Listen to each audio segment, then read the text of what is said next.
Hello friends, welcome to BMM academy.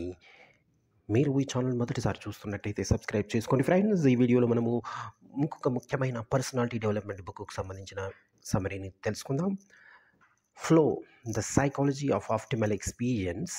దీన్ని Mohali 6X giant మెహాలీ చే రచించడం అనేది జరిగింది. So the flow, the psychology of optimal experience, దానిలో ఇక్కడ మనకి వ్యక్తులు ఒక కార్యాచరణలో పూర్తిగా మునిగిపోయి దృష్టి, ఆనందం మరియు పరిపూర్ణత యొక్క లోతైన భావాన్ని అనుభవించే సరైన అనుభవ స్థితిని తెలియజేసేదే ఈ ఫ్లో అనే పుస్తకం సారాంశం.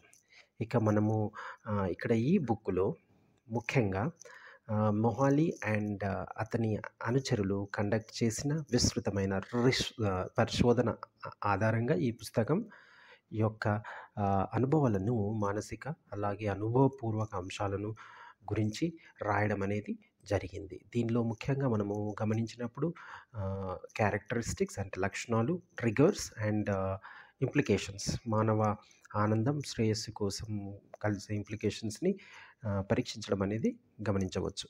ఈ పుస్తకంలో ముఖ్యంగా మనము చూసినట్టయితే ముందుగా ప్రవాహం అంటే ఫ్లో, డెఫినేషన్ ఆఫ్ ఫ్లో ఉంటుంది.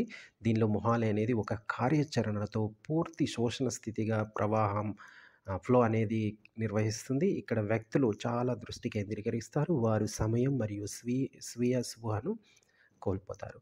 ఇది అప్రయత్నంగా ఏకాగ్రత మరియు ఆనందం యొక్క స్థితి అని చెప్పవచ్చు. ఇక ఈ క్యారెక్టరిస్టిక్స్ ఆఫ్ ఫ్లో, మనము వాటి యొక్క లక్షణాలను చూసినప్పుడు స్పష్టమైన లక్ష్యాలు అనేది కలిగి ఉన్నప్పుడు, వ్యక్తులు ఏమి చేయాలో అర్థం చేసుకున్నప్పుడు ఈ ఫ్లో అనేది ఏర్పడుతుంది. అంటే వాళ్ళు చేయాలనుకున్న పనిని కంటిన్యూస్గా చేయడం అనేది మనం గమనించవచ్చు. రెండవది కాన్సన్ట్రేషన్. చేతిలో ఉన్న పనిపై మొత్తం కాన్సన్ట్రేషన్ ఉన్నప్పుడు ఫ్లో అనేది చాలా వేగంగా ఎనీ అంతరాయం లేకుండా జరుగుతుంది. ఇక మూడవది స్వీయ అవగాహన కోల్పోవడం, అంటే సెల్ఫ్ అవేర్నెస్ని కోల్పోవడం.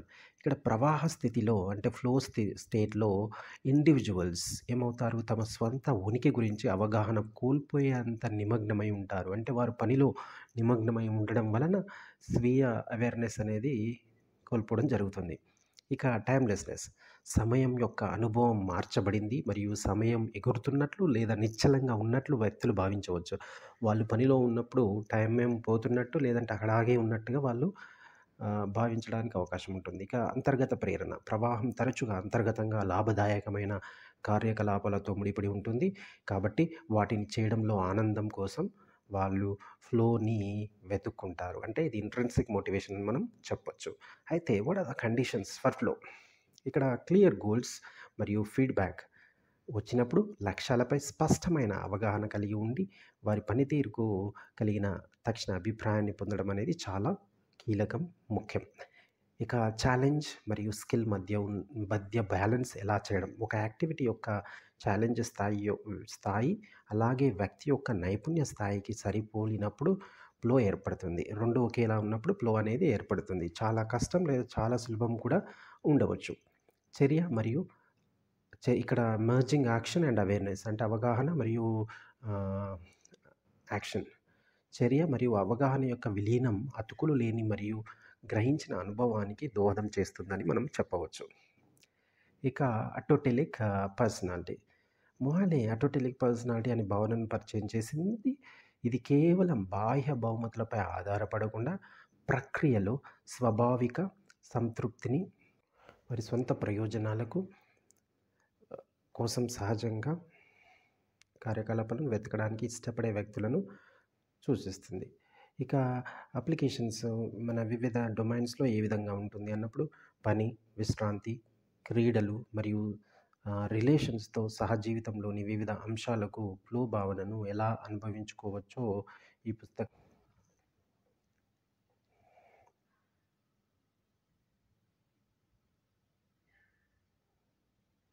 మొహాలీ తమ అనుభవాల నాణ్యతను మెరుగుపరచడానికి వివిధ ప్రాంతాలలో ప్రవాహాన్ని అంటే ఫ్లోని ఎలా పెంపొందించుకోవచ్చో కూడా తెలియజేయడం అనేది మనం గమనించవచ్చు.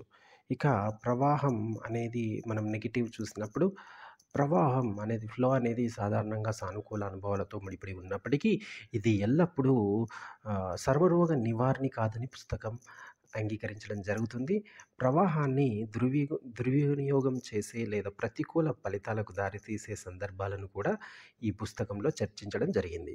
ఉదాహరణకు, వ్యక్తులు తక్షణ ఆనందాన్ని అందించే కార్యకలాపాలకు బానిసలుగా మారినప్పుడు, అంటే మొబైల్ ఫోన్ యూజ్ చేయడం, లేదంటే ఇంకా వేరే ఏదైనా పనిని దాని దీర్ఘకాలిక ప్రతికూల పరిమాణాలు ఉంటాయి. కాబట్టి దీన్ని జాగ్రత్తగా చూడాలి. ఇక రోజువారీ జీవితంలో ఫ్లో అనేది ఎలా ఉంటుంది?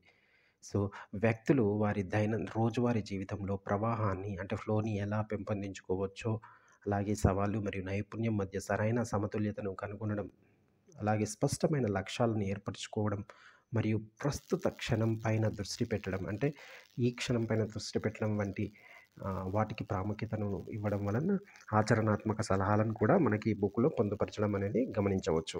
Flow the psychology of optimal experience అనే పుస్తకంలో మనకి ఆనందం యొక్క స్వభావం మరియు సంతృప్తికరమైన జీవితానికి దారితీసే పరిస్థితులపై విలువైన అంతర్దృష్టులను రీడర్స్‌కి అందించడం జరుగుతుంది.